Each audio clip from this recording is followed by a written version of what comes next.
Hi, my dear children, welcome back to Learn English. Today, we are going to learn a new poem from A Railway Carriage by Robert Louis Stevenson. Before starting the poem, let's know about the poet. Robert Louis Stevenson was born on 13 November 1850. He was a Scottish novelist, poet, essayist, and travel writer. He is well known for his children's classics too. His most famous works are Treasure Island, Kidnap, and Strange Cases of Dr. Jekyll and Mr. Hyde. He died on 3rd December 1894. Now let's go to the poem from A Railway Carriage. Traveling experiences are a source of great happiness for children. In our childhood days, we all had a fascination towards traveling in train because of its length, the sound produced by the mechanical movement of the wheels, the loud horn, etc. Here, in this poem from A Railway Carriage, the poet describes his thrilling experience of a train journey in the 19th century. He presents the natural scenes as seen from the window of a railway carriage. The moment we start reading the poem, we find ourselves on a train gazing out of the window at the landscape. കുട്ടികളെ, Robert Luis സ്റ്റീവൻസിൻ്റെ മനോഹരമായ ഒരു കവിതയാണ് from A railway carriage. കവി തൻ്റെ ഒരു train യാത്രയുടെ മനോഹര വർണ്ണനയാണ് ഇവിടെ നമുക്ക് നൽകുന്നത്. യാത്രകളെ പൊതുവെ നമുക്ക് എല്ലാവർക്കും ഇഷ്ടമാണ്, പ്രത്യേകിച്ചും ട്രെയിൻ യാത്ര. കുട്ടിക്കാലത്ത് വളരെ അത്ഭുതത്തോടെയാണ് ഞങ്ങളൊക്കെ ട്രെയിൻ നോക്കിയിരുന്നത്. അതിൻ്റെ നീളം, പ്രത്യേക താളത്തിലുള്ള ചലനം, ചലിക്കുമ്പോഴുള്ള ശബ്ദം, ഉച്ചത്തിലുള്ള ഹോൺ, ഇതെല്ലാം വളരെ ആകർഷണീയമായിരുന്നു. ഇവിടെ നമ്മുടെ പോയറ്റും തൻ്റെ ഒരു ട്രെയിൻ യാത്രയുടെ മനോഹരമായ അനുഭവമാണ് നമ്മളോട് പങ്കുവയ്ക്കുന്നത്. ട്രെയിനിൻ്റെ അത്ഭുതകരമായ വേഗതയും അതുപോലെ തന്നെ ട്രെയിനിലിരുന്ന് നമ്മൾ കാണുന്ന പ്രകൃതി ദൃശ്യങ്ങളുമെല്ലാം വളരെ ഭംഗിയായിട്ട് ഇവിടെ വിവരിക്കപ്പെട്ടിരിക്കുന്നു. ഈ കവിത വായിക്കാൻ തുടങ്ങുമ്പോൾ തന്നെ നമുക്ക് ട്രെയിനിൽ യാത്ര ചെയ്യുന്ന ഒരു ഫീലാണ് ഉണ്ടാകുന്നത്. Faster than ferries, faster than witches, bridges and houses, hedges and ditches, and charging along like troops in a battle, all through the meadows, the horses and cattle. All of the sides of the hill and the plain fly as thick as driving rain, and ever again in the wink of an eye painted stations whistle by. Here is a child who clambers and scrambles, all by himself and gathering brambles. Here is a drum who stands and gazes, and here is the green for stringing the daisies. Here is a cart runway in the road, lumbering along with man and load, and here is a mill and there is a river, each a glimpse and gone forever. Okay children, let's go deep into the poem. This poem is divided into 8-line stanzas, and these lines followed a rhyme scheme A A B B C C D D. Let's analyze the first 4 lines.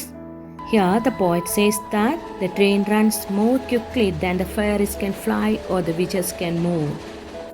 Fairies and witches are magical creatures and they can go around anywhere within a fraction of a second. But our poet says that the train moves faster than these fairies and witches. Also, when the train advances forward, it seems as the soldiers are attacking their enemy in a battlefield. That means, like the marching of the soldiers, the compartments of the train continue marching forward, reaching towards the target or destiny where it has to go. Again, the train rushes on, leaving bridges, houses, fences, and ditches behind. It also leaves behind the green fields where horses and cattle are grazing. First സ്റ്റാൻസയിലെ പോയിട്ട് വിശദീകരിക്കുന്നത് ട്രെയിനിൻ്റെ അത്ഭുതകരമായ വേഗതയും അതോടൊപ്പം തന്നെ മിന്നി മറഞ്ഞു പോകുന്ന മനോഹരമായ ഗ്രാമീണ ദൃശ്യങ്ങളുമാണ്. ഈ ട്രെയിനിൻ്റെ ഈ അമേസിങ് സ്പീഡ് ആദ്യ ലൈനിൽ തന്നെ പോയിട്ട് സൂചിപ്പിക്കുന്നുണ്ട്. Faster than fairies and faster than witches. ഫെയറീസിനേക്കാളും വിച്ചസിനേക്കാളും വേഗത്തിൽ ട്രെയിൻ കുതിച്ചു പായുന്നു എന്നാണ്. ഫെയറീസ് എന്ന് പറഞ്ഞാൽ യക്ഷികൾ, വിച്ചസ് എന്നാൽ ദുർമന്ത്രവാദിനികൾ. ഈ ഫെയറീസിൻ്റെയും വിച്ചസിൻ്റെയും പ്രത്യേകത എന്ന് പറഞ്ഞാൽ നിമിഷ നേരം കൊണ്ട് എത്ര ദൂരം വേണേലും സഞ്ചരിക്കാൻ അവർക്ക് കഴിയും എന്നതാണ്. ഇവിടെ പോയിട്ട് പറയുന്നു, ഇത്രയും സ്പീഡിൽ സഞ്ചരിക്കുന്ന ഈ മാജിക്കൽ ക്രീച്ചേഴ്സിനേക്കാളും വേഗത്തിലാണ് നമ്മുടെ ട്രെയിൻ പാഞ്ഞു പോകുന്നത് എന്നാണ്. പോയിട്ട് ഇവിടെ മറ്റൊരു കമ്പാരിസൺ കൂടി നടത്തുന്നുണ്ട്. ഈ കുതിച്ചു പായുന്ന ട്രെയിനിൻ്റെ മൂവ്മെൻറ്റും ചാർജിങ് സോൾജേഴ്സിൻ്റെ മൂവ്മെൻറ്റും ഏതാണ്ട് ഒരുപോലെയാണെന്നാണ് പോയിട്ട് ഇവിടെ പറയുന്നത്. അതായത് ഒരു യുദ്ധഭൂമിയിലേക്ക് കുതിച്ചു പായുന്ന പട്ടാളക്കാർ അവരുടെ ഫുൾ എനർജിയോടെയും ഡെഡിക്കേഷനോടെയും കൂടെ വളരെ വേഗത്തിൽ അവരുടെ ഡെസ്റ്റിനേഷനിലേക്ക് മാർച്ച് ചെയ്യുകയാണ്. അതുപോലെ തന്നെ ട്രെയിനിൻ്റെ കമ്പാർട്ട്മെൻറ്റുകൾ തങ്ങളുടെ ലക്ഷ്യസ്ഥാനം ലക്ഷ്യമാക്കി മുന്നോട്ട് കുതിച്ചു പാഞ്ഞുകൊണ്ടിരിക്കുന്നു. പോയിട്ട് ട്രെയിനിൻ്റെ കമ്പാർട്ട്മെൻറ്റിൽ ഇരുന്ന് പുറത്തേക്ക് നോക്കുമ്പോൾ മനോഹരമായ ഗ്രാമീണ ദൃശ്യങ്ങളിങ്ങനെ പറന്നു പോകുന്നത് പോലെയാണ് തോന്നുന്നത്. ബ്രിഡ്ജസ്, ഹൗസസ്, ഹെഡ്ജസ്, ഡിച്ചസ് ഇവയെല്ലാം വേഗത്തിൽ പോകുന്നു. അതായത് വീടുകളും പാലങ്ങളും വേലികളും ഓടകളും എല്ലാം മിന്നി മിന്നി മാഞ്ഞു പോകുന്ന പോലെ വളരെ സ്പീഡിൽ കടന്നു പോകുന്നു. ഹെഡ്ജസ് എന്ന് പറഞ്ഞാൽ ഫെൻസ്, അതുപോലെ ഡിച്ചസ് എന്ന് പറഞ്ഞാൽ ട്രെഞ്ച് എന്നുള്ള മീനിങ്, ഒരു ഓട, വെള്ളം ഒഴുകി പോകാനുള്ള ഒരു സംവിധാനം. അതേപോലെ തന്നെ മനോഹരമായ പുൽമേടുകളിൽ, മെഡോസ് പുൽമേടുകളിൽ ഹോഴ്സസ് ആൻഡ് കാറ്റിൽസ്, കുതിരകളും കാലികളും എല്ലാം മേഞ്ഞു നടക്കുന്നു. ഗ്രേസിംഗ് എന്ന് പറഞ്ഞാൽ മേഞ്ഞു നടക്കുന്ന മനോഹര ദൃശ്യങ്ങളും പോയിറ്റിന് കാണാൻ സാധിക്കുന്നു. Next 4 lines. Here the poet says, the sides of hill and plain fly as the thick driving raindrops fall. As the train rushes ahead, every now and then, at short intervals, painted station buildings pass by. നമ്മുടെ poet ട്രെയിനിലെ വിൻഡോയിലൂടെ പുറത്തേക്ക് നോക്കുമ്പോൾ കുന്നുകളുടെയും സമതലങ്ങളുടെയും കാഴ്ച മഴത്തുള്ളികൾ പറന്നു പോകുന്ന എത്ര വേഗത്തിൽ പോകുന്നതായിട്ടാണ് തോന്നുന്നത്. പറന്നു പോകുന്ന മഴത്തുള്ളി, ഡ്രൈവിംഗ് റെയിൻ എന്നിവിടെ പറയുന്നുണ്ട്. ഡ്രൈവിംഗ് റെയിൻ എന്ന് പറഞ്ഞാൽ rain blown by the wind. മഴത്തുള്ളികൾ താഴേക്ക് വളരെ തിക്കായിട്ട് പതിക്കുമ്പോൾ, നല്ല ഹെവി റെയിൻ ഉള്ളപ്പോൾ 1 by 1 താഴേക്ക് സ്ട്രെയിറ്റ് ആയിട്ടാണ് പതിക്കുന്നത് സാധാരണ. പക്ഷെ കാറ്റ് വീശുവാണെങ്കിൽ അതൊന്ന് ചരിഞ്ഞ് ഒരു സ്ലാൻഡിങ് സ്റ്റൈലിൽ പതിക്കും. അപ്പോൾ മഴ ചെരിഞ്ഞിങ്ങനെ പെയ്ത് ഓടി പോകുന്നത് പോലെ നമുക്ക് അനുഭവപ്പെടും. അതുപോലെ തന്നെയാണ് ട്രെയിനിലിരുന്ന് പുറത്തെ കാഴ്ചകൾ കാണുമ്പോൾ കാഴ്ചകളിൽ പിന്നിലേക്ക് പറന്നു പോകുന്നത് പോലെ പോയിറ്റിന് അനുഭവപ്പെടുന്നു. മറ്റൊന്ന് പോയിട്ട് ഇവിടെ സൂചിപ്പിക്കുന്നത്, ട്രെയിൻ ഇങ്ങനെ സ്പീഡിൽ മുന്നോട്ട് കുതിക്കുമ്പോൾ വളരെ ഷോർട്ട് ഇൻ്റർവെൽസിൽ പെട്ടെന്ന് തന്നെ പെയിൻറ്റഡ് സ്റ്റേഷൻ ബിൽഡിങ്സുകൾ കടന്നു പോകുന്നു. പെയിൻറ്റഡ് സ്റ്റേഷൻസ് എന്ന് ഇവിടെ പറഞ്ഞിട്ടുള്ളത് റെയിൽവേ സ്റ്റേഷനുകൾ പെട്ടെന്ന് ചെറിയ ഇൻ്റർവെല്ലുകളിൽ തന്നെ നമുക്ക് കാണാൻ സാധിക്കുന്നു. അത് സൂചിപ്പിക്കാനായിട്ട് ഷോർട്ട് ഇൻ്റർവെൽ എന്ന് സൂചിപ്പിക്കാൻ വേണ്ടിയിട്ട് ഇവിടെ വിങ്ക് ഓഫ് ആൻ ഐ എന്ന് പോയിട്ട് പറയുന്നുണ്ട്. വിങ്ക് ഓഫ് ആൻ ഐ എന്ന് പറഞ്ഞാൽ ഒന്ന് കണ്ണ് ചിമ്മുന്ന സമയം കൊണ്ട് തന്നെ അടുത്ത സ്റ്റേഷനിലേക്ക് പെട്ടെന്ന് തന്നെ ട്രെയിൻ എത്തുന്നു. Second stanza, first 4 lines. Here in these lines, poet says that from the window of the compartment of train, he sees a child climbing a steep ground by himself with difficulty.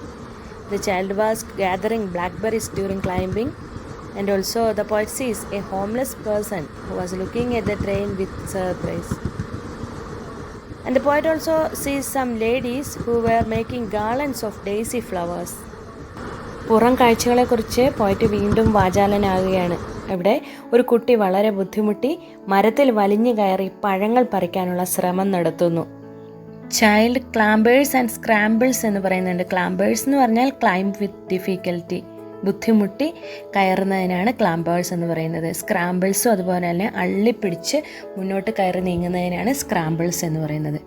Gathering ബ്രാമ്പിൾസ് എന്ന് വീണ്ടും പറയുന്നുണ്ട്. Gathering എന്ന് പറഞ്ഞാൽ collect ചെയ്യുക, ശേഖരിക്കുക. ബ്രാമ്പിൾസ് blackberries ആണ്. പഴങ്ങൾ ശേഖരിക്കാനായിട്ട് കുട്ടി മരത്തിലേക്ക് അള്ളിപ്പിടിച്ച് കയറുന്ന കാഴ്ച. മറ്റൊരു കാഴ്ച പോയിട്ട് കാണുന്നത് a tramp gazing at the train. ഒരു ട്രാമ്പ് മീൻസ് നാടോടിയായ ഒരു മനുഷ്യൻ, ഒരു ഹോംലെസ് പേഴ്സൺ ഈ ട്രെയിൻ വളരെ ആശ്ചര്യത്തോടെ നോക്കി നിൽക്കുന്നു. അങ്ങനെ ഒരു കാഴ്ച. പിന്നീട് ഡെയ്സി പുഷ്പങ്ങൾ മാല കോർക്കുന്ന സ്ത്രീകളെ പോയിട്ട് കാണുന്നു. സ്ട്രിങ്ങിങ് ദി ഡെയ്സി, സ്ട്രിങ്ങിങ് എന്ന് പറഞ്ഞാൽ കൂട്ടിക്കെട്ടുക. ഡെയ്സി പൂക്കൾ കൂട്ടിച്ചേർത്ത് മാല ഉണ്ടാക്കുന്ന കാഴ്ചയും കവി കാണുന്നു. Here is the last 4 lines.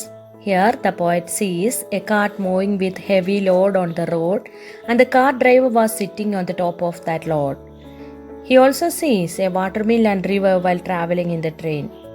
All of it happened so quickly that the poet could just get a glimpse of things which he never saw again. പുറത്തെ മനോഹര ദൃശ്യങ്ങളാണ് ഇവിടെയും പോയറ്റ് വിശദീകരിക്കുന്നത്. വളരെ ബുദ്ധിമുട്ടി ഭാരം വഹിച്ചുകൊണ്ട് വണ്ടിക്കാരനെയും വെച്ചുകൊണ്ട് മുന്നോട്ട് വരുന്ന ഒരു വണ്ടി, ഒരു കാർട്ടാണ് പിന്നീട് പോയറ്റ് കാണുന്നത്. കാർട്ടെന്ന് പറയുമ്പോൾ horse cart or bullock cart, കുതിരവണ്ടിയോ കാളവണ്ടിയോ അങ്ങനെ ഒരു വാഹനം ലോഡും അതോടൊപ്പം തന്നെ വണ്ടിക്കാരനെയും വഹിച്ചുകൊണ്ട് മുന്നോട്ട് തെന്നി നീങ്ങുന്നു. റണ്ണവേ ഇൻ ദ റോഡ് എന്ന് പറയുന്നുണ്ട്. റണ്ണവേ എന്ന് പറഞ്ഞാൽ കൺട്രോൾ പോയി തെന്നി നീങ്ങുന്നു. അതായത് ഭാരം കൂടുതൽ കൊണ്ട് ഈ ആനിമലിനെ ഇത് കൺട്രോൾ ചെയ്യാൻ പറ്റാതെ ഈ കാർട്ട് തെന്നി പോവുകയാണ് റോഡിൽ നിന്നും. ലംബിങ് എന്ന് പറയുന്നുണ്ട്. ലംബിങ് എന്ന് പറഞ്ഞാൽ വളരെ ബുദ്ധിമുട്ടി മുന്നോട്ട് നീങ്ങുന്ന അവസ്ഥയാണ് ലംബിങ് എന്ന് പറയുന്നത്. അതുപോലെ തന്നെ മറ്റൊരു കാഴ്ച, ദർ ഇസ് എ മിൽ, ഒരു മില്ല് കാണുന്നുണ്ട്. ആൻഡ് ഓൾസോ എ റിവർ, ഒരു നദിയും കാണുന്നുണ്ട്. ദെൻ പോയറ്റ് പറയുകയാണ്, each a glimpse and gone for ever. എല്ലാം ഒരു ക്ഷണികമായ കാഴ്ച പോലെ പെട്ടെന്ന് മിന്നി മറഞ്ഞു വന്നു. ആൻഡ് ഗോൺ ഫോർ എവർ, എന്നേക്കുമായി മറഞ്ഞുപോയി, അകന്നുപോയി എന്നാണ് പോയറ്റ് പറയുന്നത്. നിങ്ങൾക്ക് ഈ പോയം നന്നായി മനസ്സിലായി എന്ന് കരുതുന്നു. Thank you for watching.